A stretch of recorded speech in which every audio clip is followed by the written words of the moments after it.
The mess hall was alive with raucous laughter, a chorus of prideful arrogance echoing off the metallic walls. Young recruits of the Trelshar Dominion filled the air with boasts and banter, their armored forms lounging carelessly around long tables. The faint hum of the station's artificial atmosphere barely registered beneath their animated voices. The humans, one of them sneered, a tall, sinewy warrior named Krashik, his scales glinting emerald under the overhead lights. Their greatest weapon? A rifle, a metal stick that spits out tiny projectiles. Can you imagine? Primitive barbarians thinking they can fight us. He laughed, and the others joined him, their hissing and clicking creating an unnerving harmony. Across the table, Vresh, another young soldier, leaned forward, baring sharp teeth in a mocking grin. I heard they still rely on combustion engines. They burn things to power their vehicles. How quaint. They're like children playing with fire, thinking they've mastered the stars. The table erupted again, the laughter fueled by contempt more than humor. Tales of humanity had become a favorite topic of ridicule among the recruits, who relished the stories of this backwater species that had dared to resist the Dominion's expansion. They exchanged exaggerated accounts of how humans supposedly cowered before their invincible war machines, of how they groveled for mercy in their final moments. A younger recruit, his carapace still dull with the sheen of inexperience, tapped his claws on the table. Is it true they make war for revenge? His voice carried a mixture of curiosity and disdain. I heard one of their leaders once destroyed an entire fleet because another race killed his offspring. How emotional, how illogical. He spat the last word, and the others nodded in agreement. Revenge is a sign of weakness, Krashik declared, slamming his fist against the table. True warriors conquer for glory and dominion, not some pathetic sense of personal loss. The room fell silent as a shadow loomed over their table. The sound of measured, deliberate footsteps grew louder, and the recruits turned to see who dared interrupt their camaraderie. Standing there was a figure unlike any of them, a towering Trelshar whose carapace was marked with deep scars, each one a testament to battles fought and survived. His armor was an older model, battered and worn, yet it carried an air of gravitas that silenced the room. Enough. The voice was a low growl, steady and cold, carrying the weight of decades of war. It came from Major Threx, a veteran of the Dominion's bloodiest campaigns. He had seen more battles than any recruit in the room could fathom, and his mere presence commanded respect. Krashik, always eager to assert himself, rose to his full height and tried to meet Threx's gaze. Major, we were just discussing the humans. Surely you'd agree they're nothing but an amusing footnote in the annals of conquest. Threx's mandibles twitched, a subtle sign of irritation. He stepped closer, towering over Krashik, and spoke with a voice as sharp as a blade. You laugh at them because you've never faced them. You mock them because you don't understand them. Let me tell you something, boy. The humans are not to be underestimated. The tension in the room thickened, the laughter replaced by an uneasy silence. The recruits exchanged uncertain glances, unsure whether to challenge the major or remain silent. Vresh, emboldened by the group's earlier camaraderie, dared to speak. But Major, with respect, they're weak. Their technology is centuries behind ours. Their tactics are crude. How could they possibly be a threat? Threx leaned in, his eyes narrowing as he addressed the young soldier directly. Weak? Is that what you think? Then let me tell you a story. He gestured to a seat at the end of their table, and after a moment of hesitation, the recruits shuffled aside to make room. Threx sat down, the weight of his armor causing the bench to groan, and he placed his clawed hands on the table. His movements were deliberate, his demeanor calm, but his presence was suffused with an intensity that made even Krashik sit back down without another word. I fought in the Korthan campaign, Threx began, his voice carrying across the mess hall.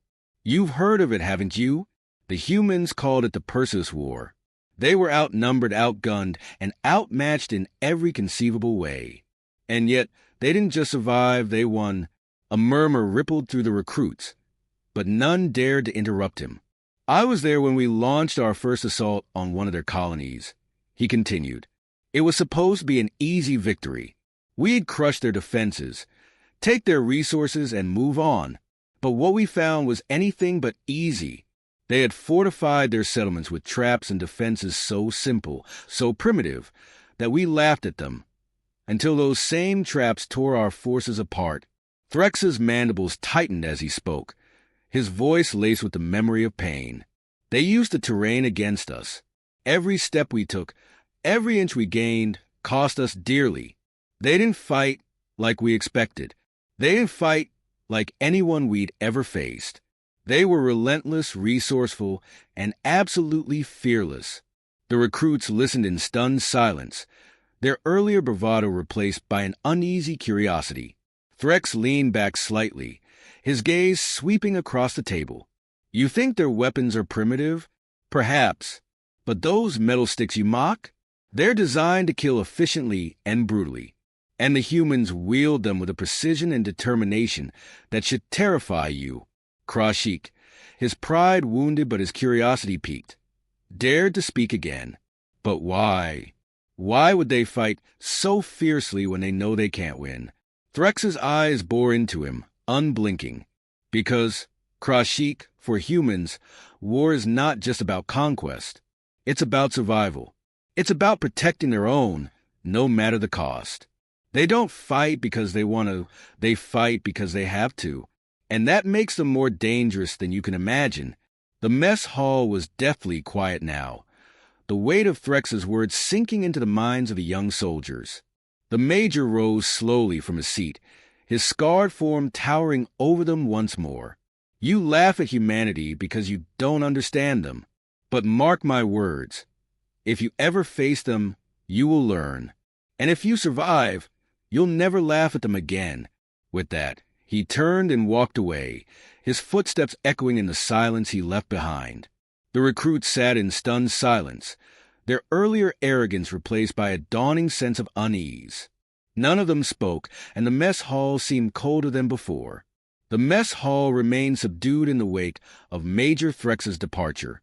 The recruits, once loud and full of bravado, now exchanged uncertain glances. Their pride was bruised, their laughter extinguished by the Major's words. Yet curiosity lingered, unspoken but palpable. Krashik, unwilling to let the tension fester, broke the silence.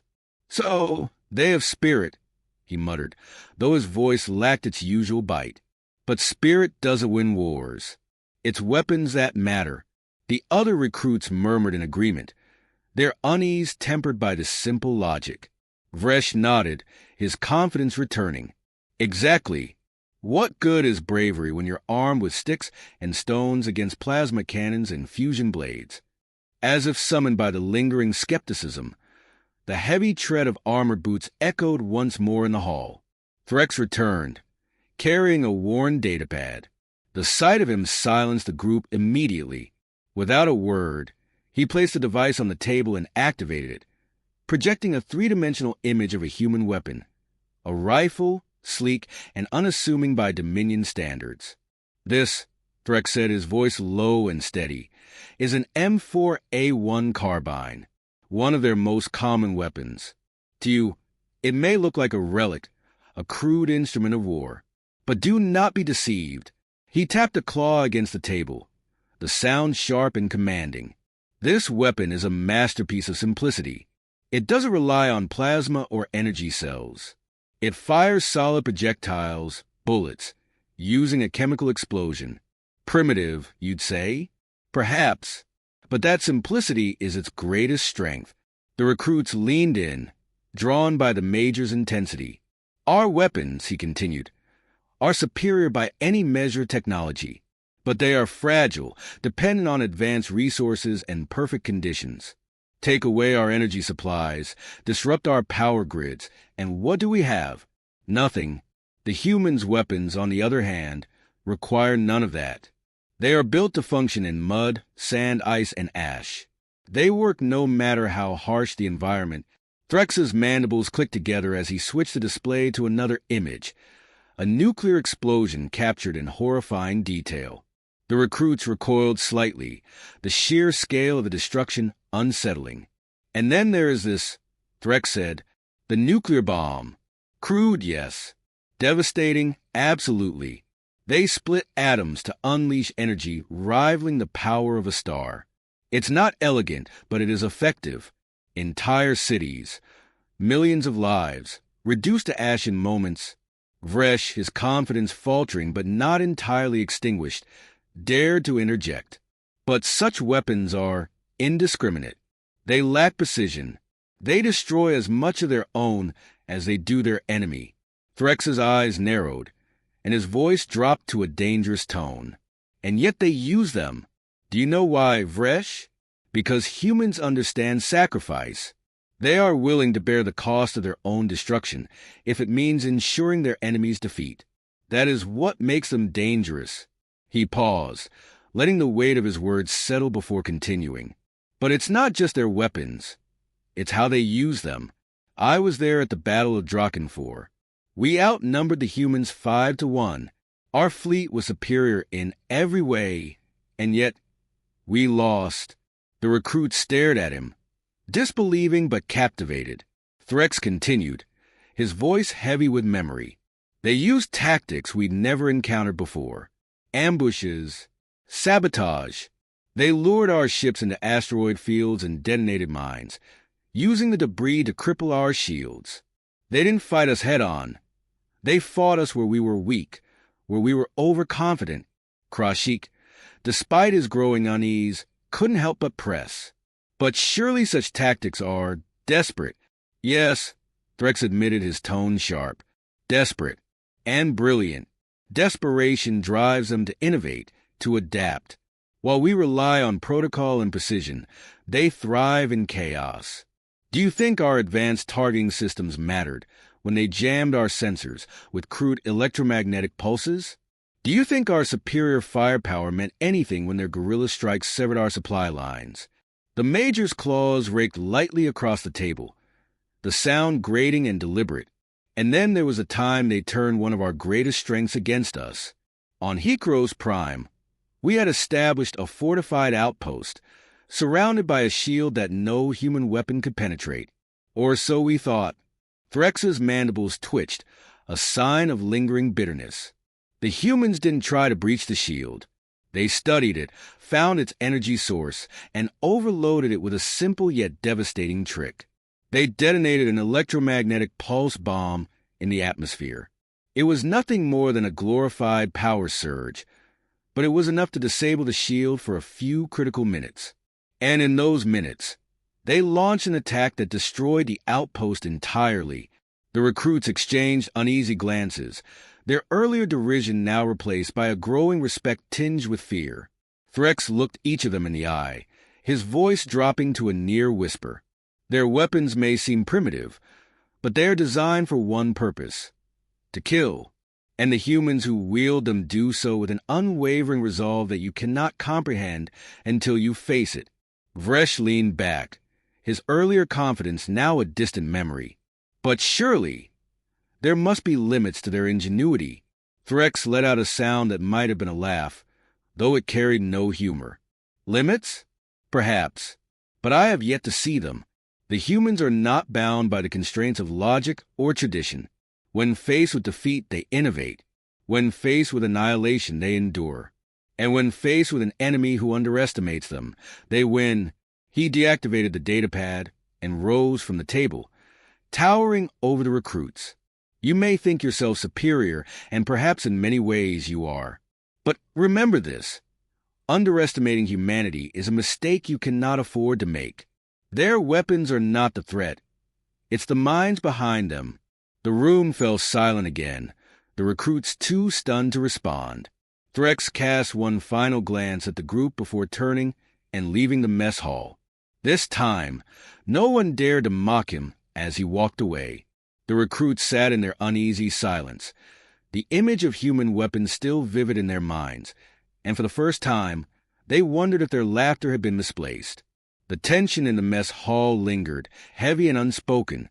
The recruits sat in a pensive silence, the weight of Threx's words pressing on their pride. For a time, no one dared to speak, but eventually, Krashik broke the stillness, his voice lower than before. "Weapons alone don't win wars," he said, his words measured. "Surely even their resilience has limits. Every species breaks eventually." A faint sound, halfway between a scoff and a sigh, came from the shadowed corner of the hall. The recruits turned to see Threx once again, leaning against the doorway as if he had been waiting for that very remark. His scarred face betrayed no emotion, but his tone carried a sharp edge when he spoke. "Break," he repeated, stepping back into the light.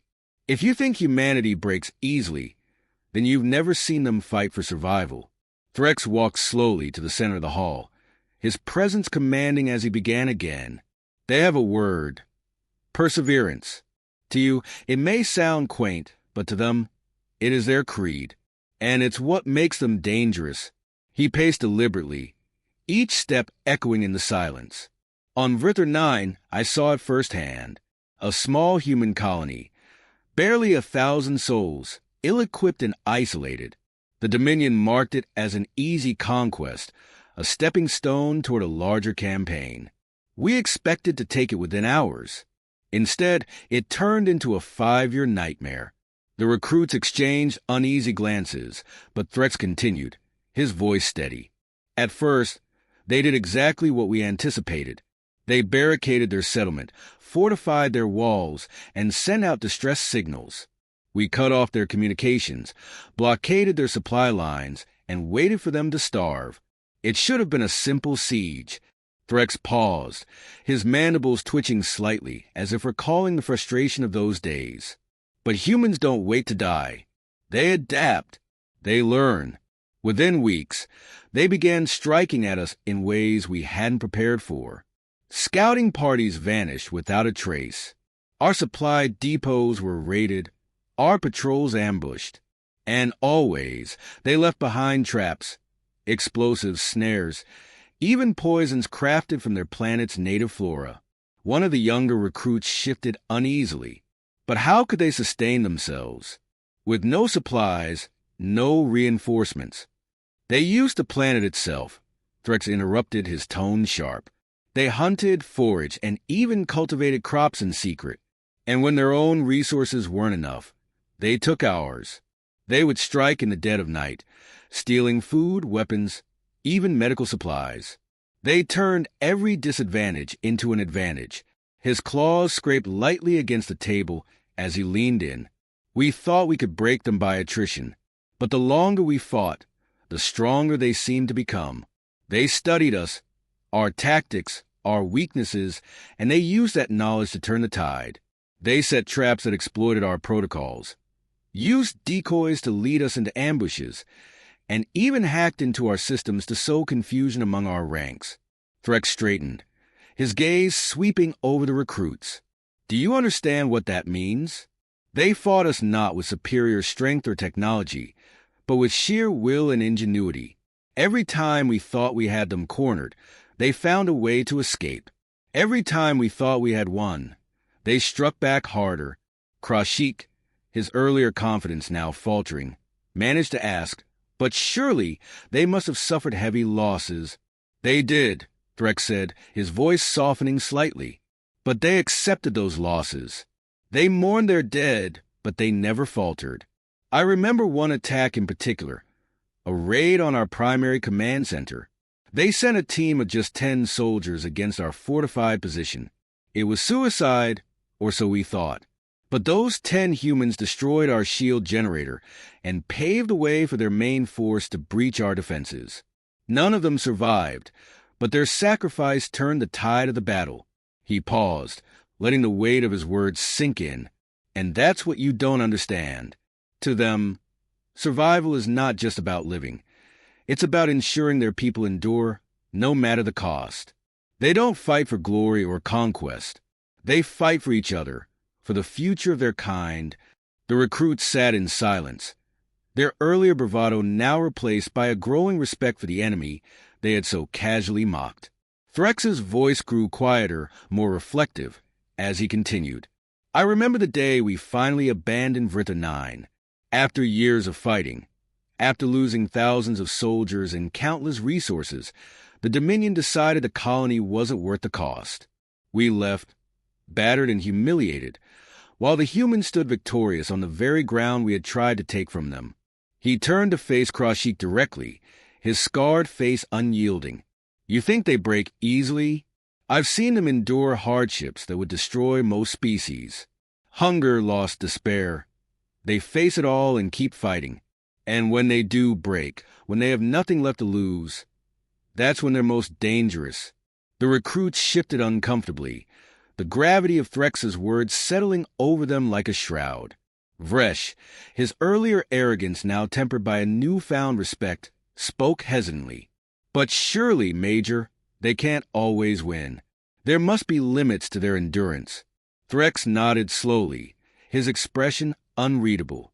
There are limits. Every species has them. But humans, they push those limits further than anyone else. And when they can't push any further, they find another way. That's what makes them so formidable. They don't just survive, they adapt. They evolve. And they remember. With those final words, Threx turned and walked away once more, leaving the recruits to grapple with the implications of his stories.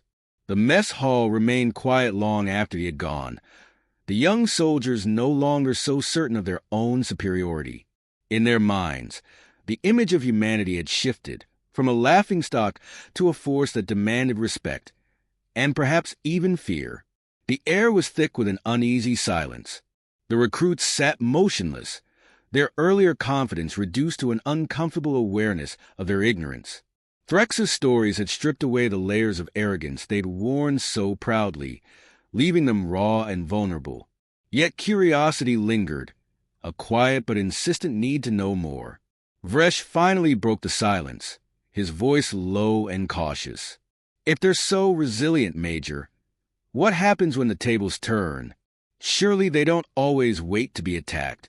Threx stopped mid-step, just shy of the door, his broad shoulders stiffening. For a moment he didn't answer, the quiet stretching long enough to make the recruits wonder if they'd overstepped. Then he turned slowly, his expression shadowed by something deeper than anger, something almost akin to regret. You asked what happens when they strike first, he said, his tone cold and deliberate. When the hunter becomes the hunted. Threx moved back toward the center of the room, his presence filling the space as he spoke. Let me tell you about Cardelon Station, a Dominion stronghold, deep in contested space. It was supposed to be impenetrable, our most secure facility outside the core worlds. And yet one night it fell silent. No distress calls, no alerts, just silence. The recruits leaned forward slightly, drawn into the gravity of his words despite themselves. When we sent reinforcements, we found the station intact, Threx continued, his voice growing sharper. No signs of a bombardment, no external damage. But inside, it was a tomb. Over 10,000 Dominion soldiers dead. Not a single survivor. He paused, his eyes scanning the room, ensuring every recruit felt the weight of what he was saying. At first, we thought it was an outbreak, maybe some kind of bioweapon. But the investigation revealed the truth. It wasn't a disease. It was them. Vresh's mandibles twitched, his unease palpable. Humans? But how could they? They infiltrated the station, Threx interrupted, his tone cutting. A small team of operatives, no more than 20. They bypassed our defenses, evaded our patrols, and systematically dismantled everything from within. They didn't just kill, they sowed chaos. Communications were severed. Power systems were disabled. Entire wings of the station were vented into space before anyone even knew they were under attack. The recruits' eyes widened as Threx's voice dropped to a near whisper. And when they struck, they made it personal. Commanders found in their quarters, their throats slit. Entire squads wiped out in their sleep. They used knives, fire, and even their bare hands. It wasn't just warfare, it was vengeance. Krashik shifted uncomfortably. But why would they take such risks? Surely they knew they couldn't hold the station. Threx's mandibles twitched, his expression grim. They didn't want to hold it. They wanted to send a message. Carthalon was a response, a reprisal for a Dominion strike on a human colony. A colony we'd burned to the ground, leaving nothing but ash and echoes of screams.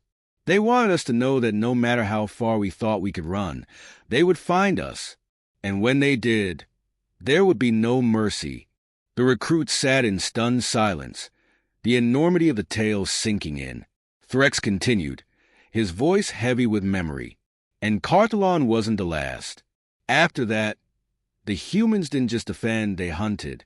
They targeted our supply lines, ambushed our fleets, and sabotaged our infrastructure. They turned every advantage we had into a liability. The places we thought safest became death traps. He paused, his eyes narrowing as he focused on Vresh. Do you know what it's like to be hunted, soldier? To feel eyes on you in the dark, knowing that somewhere out there, someone is planning your death? To lie awake, wondering if the next step you take will be your last. Vresh swallowed hard, unable to meet Threx's gaze. Threx pressed on, his tone unrelenting. Humans excel in one thing above all else, making their enemies regret underestimating them. They don't just fight back. They retaliate with a ferocity that shakes even the most hardened warriors. And it's not just about survival. It's about making sure their enemies know the cost of crossing them. Krashik, his earlier defiance now tempered by genuine curiosity, spoke hesitantly. But surely, there must be a way to stop them. To counter their tactics, Threx let out a bitter laugh, his mandibles clicking softly. You think we didn't try? Every strategy, every countermeasure we devised, they adapted. Faster than we could. They used their own flaws as strengths. They turned desperation into innovation. And they never stopped coming. He leaned closer, his voice dropping to a menacing whisper. You ask what happens when the tables turn. I'll tell you, when humans become the hunters, there's no safety, no sanctuary. They will follow you to the ends of the galaxy, and they will find a way to make you pay for every drop of blood you spilled. Threx straightened, his imposing figure casting a long shadow across the room. You may think yourselves prepared, that your training and technology will protect you. But I've seen what happens when humans are pushed too far. They don't just fight, they destroy. And they remember. The recruits remained silent, their earlier bravado now a distant memory. Threx turned, his voice echoing one final time as he left the room. You wanted to mock them, to laugh at their weapons and their ways. Now you know the truth. Underestimate humanity, and you'll learn the hard way what it means to be hunted. As the door closed behind him, the recruits sat in the suffocating quiet, their thoughts consumed by the stories they had heard. No one dared to speak, each of them grappling with the same unspoken question. If humanity was truly as relentless as Threx described, were they ready to face them?